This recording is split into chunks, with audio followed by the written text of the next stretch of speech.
Kata ayahnya, siapa yang mau menikah dengan kamu nak? Kamu buta, kamu nggak bisa melihat. Dia berdoa sebulan, yang dia minta sama Allah apa? Ya Allah, kasih saya seorang istri yang cantik, kaya, pintar, sabar, nikmatin prosesnya, gitu kan? Allah tuh maha dengar, maha tahu, dan Allah akan memberikan pada saat antum sabar sampai titik klimaks daripada doa itu, maksimal titiknya, maka Allah akan berikan luar biasa. Allahu Akbar, Allahu Akbar. Jadi bagaimana perasaan kita ikhwah dan akhwat sekalian pada saat kita sedang punya masalah, kemudian kita sampaikan kepada seseorang, orang itu sangat bijaksana, dewasa, jawabannya enak, orangnya amanah. Lalu pada saat dia kasih kita jawaban, kita merasa dapat solusi. Kira-kira bagaimana perasaan antum? Senang dengan orang itu. Baik, setiap punya masalah kembali nggak ke orang yang sama? Kembali. Nah, orang mukmin tahu bahwasanya sebaik-baik tempat untuk curhat itu bukan manusia, Allah Azza wa Jalla. Para ulama salaf kita itu selalu kembali kepada Allah Subhanahu wa taala. Apa saja? Pernah saya sebutkan riwayat Bukhari menjelaskan bahwasanya para sahabat itu kalau sendal mereka putus, mereka mengangkat tangan ke langit mengatakan, ya Allah, sendal saya putus, gantikanlah. Pada saat mereka lapar, ya Allah, lapar, berikanlah makan. Memang Allah nggak lemparin sendal dari langit, Allah nggak bakal lemparin makanan dari langit, tapi jawaban doa datang dalam bentuk sinyal.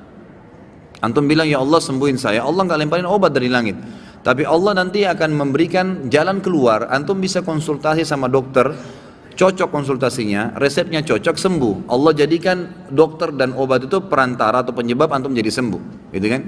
Ada orang yang antum ngobrol, tiba-tiba diberikan solusi, jalan keluar oleh Allah Subhanahu wa taala, maka kita dengan sendirinya bisa menghilangkan rasa lapar kita karena diajak makan oleh dia. Dan begitu banyak jalan keluar dari Allah Subhanahu wa taala. Cuma memang yang harus diketahui ada beberapa syarat doa. Yang pertama ikhlas. Ya, ini wajib ikhlas dalam semua ibadah. Kalau orang tidak ikhlas hanya karena mau dipuji oleh orang, hanya karena rutinitas, sebuah kebetulan, itu kan saja teman-temannya berdoa dia juga ikut berdoa, maka beda dengan orang yang mengkhususkan doa ikhlas kepada Allah Subhanahu wa taala. Yang kedua, dia harus berdoa dengan Allah Subhanahu wa taala, ya, tidak meminta sesuatu yang haram. Sebagaimana sabda Nabi SAW, doa yang diikuti dengan sesuatu atau permintaan yang haram tidak akan dijawab oleh Allah. Yang ketiga, berdoa dengan Allah sementara dia yakin. Kata Nabi SAW dalam hadis Bukhari, berdoalah kalian dengan Tuhan kalian muqinuna bil ijabah. Harus yakin Allah akan berikan ijabah. Ya, karena Allah tidak akan menerima doa, innallaha la yaqbalu doa min qalbin ghafil. Allah tidak akan terima doa dari hati yang lalai. Jadi harus diikuti dengan keyakinan. Yang keempat, menjauhi sumber-sumber haram, baik itu makanan, minuman, pakaian. Sebagaimana hadis yang sudah masyhur, Nabi SAW bersabda, seseorang rambutnya kotor, bajunya kotor, berantakan, gak punya alas kaki, berdoa, ya Allah kasih, bagaimana Allah kasih makanan, minuman, pakaiannya haram, gitu kan? Kemudian yang kelima, tidak istijal dalam ijabah, tidak buru-buru. Kata Nabi SAW, yustajabu li ahadikum malam ya'jal. Pasti Allah kasih jawaban doa seseorang antara kalian selama dia tidak tergesa-gesa. Kata para sahabat, wa kaifa ya'jal ya Rasulullah, bagaimana cirinya orang yang tergesa-gesa? Kata Nabi SAW, yaqulu da'autu walam yustajabu li fatarakat doa. Dia bilang, saya sudah berdoa tapi Allah belum kasih, lalu dia tinggalkan doa. Sementara doa itu punya batas sesuai dengan kadar bobot doanya. Misal, antum hanya sekedar lagi jalan, keluar dari rumah menuju ke satu tempat, antum mengatakan, ya Allah mudahkanlah. Doa yang ringan, memang kebetulan antum lagi jalan ke situ, Allah mudahkan, selesai, dijabah langsung pada saat itu kan. Ada doa yang bobotnya lebih berat. Istrinya misalnya dia baru nikah, dia belum tahu dia mandul atau istrinya mandul, lalu dia berdoa, ya Allah berikan saya anak. Mungkin dalam kondisi istrinya mandul atau dia mandul, Allah Subhanahu wa taala meletakkan orang ini kalau mau dikasih anak berdoa setahun misalnya, sebulan misalnya. Ada orang baru 2 minggu berdoa berhenti, maka dia dapat pahala tapi nggak dapat targetnya.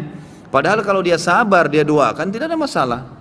Nanti akan kita lebih banyak bahas itu di aulia. Di sini ada nanti bahasan khusus untuk wali-wali Allah dan wali-wali syaitan. Akan banyak contoh-contoh di mana para orang-orang soleh dulu berdoa kepada Allah SWT dan dijabah oleh Allah, gitu kan?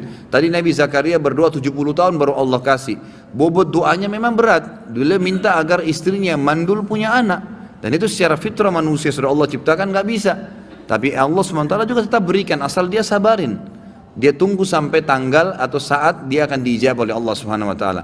Kalau bahasa saya pribadi ya dalam ceramah, sebenarnya orang berdoa itu seperti volume tape recorder biasa kalau kita, atau tape yang besar, tape deck yang biasa kita lagi mau besarin tuh kayak ada lampunya dari kecil sampai ke besar.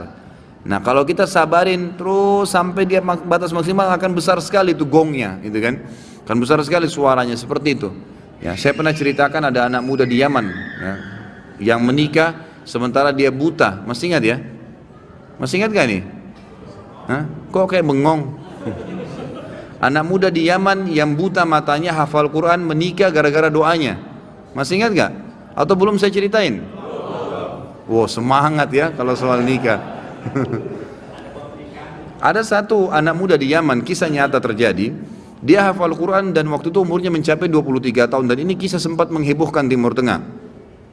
Ini tentang masalah dahsyatnya doa. Pada saat itu ikhwas sekalian dan akhwat, dia bilang sama orang tuanya, sama ayahnya, ayah saya kayaknya merasa ingin menikah. Ayahnya ini setiap kali dia minta nikah pasti dibatalkan. Kata ayahnya, siapa yang mau menikah dengan kamu nak? Kamu buta, kamu gak bisa melihat, kamu sendiri harus diurus oleh orang lain. Belum tentu ada perempuan yang mau sama kamu. Nantilah gitu, selalu begitu. Dia bilang lagi, sama lagi dipatahkan sama orang tuanya. Sampai akhirnya satu waktu dia putus asa, dia bilang, ya Allah, dia berdoa, ya Allah tunjukkanlah kepada ayahku kalau aku ini layak menikah. Dan dia selama sebulan, perhatikan ya, ada kasus ini, dia berdoa sebulan, bukan berdoa sehari, 2 hari, 3 hari. Dia berdoa sebulan, yang dia minta sama Allah apa? Ya Allah kasih saya seorang istri yang cantik, kaya, pintar. Semua dia minta nih, tiga-tiganya gitu kan. Pokoknya cantik, kaya, pintar gitu kan. Dia berdoa sebulan, terus dia berdoa sebulan. Dan ini umumnya nanti akan saya datangkan kisah lain. Ingatkan saya sebentar, ada kisah seorang dari salaful ummah juga dari tabi'in yang kaya raya, bangkrut jadi kaya gara-gara berdoa sebulan. Memang ada batas waktu seperti itu ya, kadang-kadang tergantung bobot permintaan. Maka dia berdoa sebulan. Subhanallah, di malam yang ke-20, di malam yang ke-30 dari doanya, setiap malam dia berdoa di tahajud, artinya pas hari 29 dia berdoa. Karena memang Nabi SAW menekankan 1 bulan itu 29 hari gitu kan, makanya Hijriah kebanyakan 29 hari. Maka dia mimpi, ada suara yang dia dengar dalam mimpinya, wahai fulan, Allah telah ijabah doamu dan jodohmu adalah si fulana, disebut namanya, tapi dalam kisah ini tidak disebut namanya ya, si fulana yang tinggal di kampung sebelah, nama ayahnya fulan gitu kan. Dia bangun, besok dia ketemu sama ayahnya, dia bilang, ayah di kampung sebelah ini ada namanya kampung ini enggak? Ini di Yaman terjadi ya. Ayahnya bilang ada. Ada si anaknya yang buta ini, ada enggak seorang di sana laki-laki bernama fulan, namanya ayah perempuan ini? Ayahnya bilang ada, dan itu tokoh masyarakat di sana. Baik, ada enggak anaknya perempuan bernama fulana?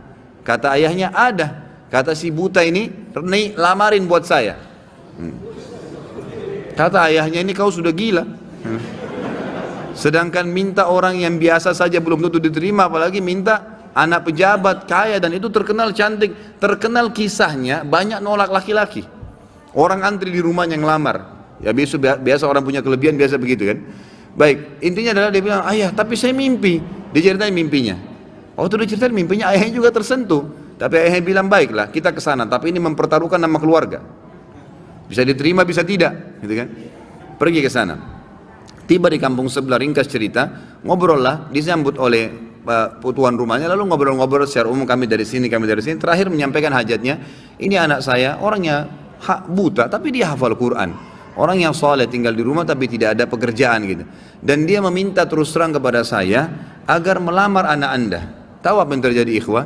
Ayahnya perempuan, tanpa nanya banyak kepada anak laki-laki, mengatakan saya terima lamarannya. Ditanya sama ayahnya si laki-laki ini, sama si laki-laki juga, ayahnya terutama yang tanya, kok kenapa anda langsung menerima, belum tanya anak saya, belum tanya kegiatan sehari-harinya apa? Kata ayahnya ini, yang calon mertuanya, saya tadi malam mimpi mendengarkan suara bahwasanya besok akan datang seseorang bernama fulan dari kampung sebelah, buta matanya, hafal Quran, terima lamarannya. Mimpi nih, kan itu. Tapi sebulan berdoa, antum baru 2 minggu sudah kempes, gitu. Makanya nggak dapat, gitu kan. Kemudian kata ayahnya, saya terima lamarannya, tapi saya belum bicara sama anak perempuan saya. Ini luar biasa kisahnya. Dia bilang, saya tanya dulu anak perempuan saya, kalau dia terima alhamdulillah, kalau enggak berarti tidak. Saya mohon maaf. Dia masuk ke dalam bicara sama anaknya. Oh, ini cerita ayah perempuan bicara sama anak perempuannya. Dia bilang, nak, ada orang dari kampung sebelah, orang baik, dipuji-puji dulu. Ini, hafal Quran tapi buta matanya. Ingin melamar kamu, nak. Namanya si Fulan. Kaget si ayahnya perempuan, satu perempuan bilang, saya terima lamarannya ayah. Selama ini nolak terus ini. Orang datang bolak-balik yang sudah gagah, yang sudah kaya, yang pintar ditolak semua. Anak perempuan tidak mau. Langsung kata ayahnya, kok bisa? Kau belum lihat dia, nak? Dia buta. Dia bilang, enggak ayah, tadi malam saya mimpi bahwasanya besok akan datang jodohmu laki-laki bernama Fulan dari kampung sebelah, matanya buta tapi hafal Quran, terima lamarannya, dia akan membahagiakan kamu. Caranya Allah subhanahu wa ta'ala. Kisah yang lain seorang salaful ummah dari tabi'in yang masyhur, tapi ini mohon maaf saya tidak terlintas namanya sekarang. Yang jelas beliau kaya raya, seorang ulama alim besar gitu kan, dan kaya raya. Tiba-tiba Allah coba bangkrut. Kafilah dia, karavan dia yang pergi berdagang itu dirampok oleh orang, habis semua dagangannya. Zaman dulu begitu ya. Sama kalau kita misalnya order satu barang sama kontainer tenggelam di lautan atau dirampok, kita sudah nggak tahu, modal semua di situ, habis gitu. Maka yang terjadi ikhwah-akhwat sekalian, orang ini akhirnya dalam kisah ini dikatakan setiap hari pindah-pindah masjid, minta-minta sama orang. Ini orang kaya raya, nggak ada lagi kehidupannya, dia gimana? Cuma minta diberikan makanan, dia makan. Berjalanlah 2 bulan dari kejadian kasus dia ini. Satu waktu dia masuk di masjid Jami' di Baghdad. Pada saat dia masuk di masjid Jami' itu, dia temukan di pinggiran masjid di belakang ada orang-orang miskin yang baru terima bingkisan-bingkisan, dan mereka saling memuji orang yang bantu itu. Dia pun datang mengatakan, setelah berikan salam, kalian dapat dari mana di bantuan? Kata mereka serentak, itu tuh yang duduk di depan tuh, dekat mihrab. Itu orang yang duduk, yang kamu lihat sana tinggal sendirian. Memang habis sholat sudah bubar, tinggal orang itu sendirian. Kalau kau punya hajat, sampaikan sama dia tidak pernah nolak hajat orang. Kata orang soleh ini diceritakan tentang dirinya, saya pun datang mendekati orang tersebut, atau saya dekat, saya temukan orang itu sedang mengangkat tangannya, sambil menangis kepada Allah, sambil berkata, ya Allah berkahi, ya Allah tambahin, ya Allah mudahin, terus begitu. Lalu tiba-tiba dia bilang, saya seperti disiramin hati saya dengan keimanan oleh Allah subhanahu wa ta'ala. Saya bilang, orang kaya ini pun yang banyak bantu orang, minta kepada siapa? Kepada Allah. Ngapain saya minta sama dia? Setelah itu dia bilang, saya berdoa selama sebulan. Ini dia sendiri cerita. Selama sebulan saya berdoa non-stop, maka Allah mengembalikan semua kekayaan saya, bahkan lebih daripada sebelumnya. Jadi memang dalam doa ikhwas ada rate-nya, gitu kan? Jangan 1-2 hari berhenti, tidak boleh istijal. Sabar, nikmatin prosesnya, gitu kan? Allah tuh maha dengar, maha tahu, dan Allah akan memberikan pada saat antum sabar sampai titik klimaks daripada doa itu, maksimal titiknya, maka Allah akan berikan luar biasa, gitu kan? Ada cobaan datang, ada doa yang antum sampaikan belum diijabah, tetap saja terus berdoa. Nabi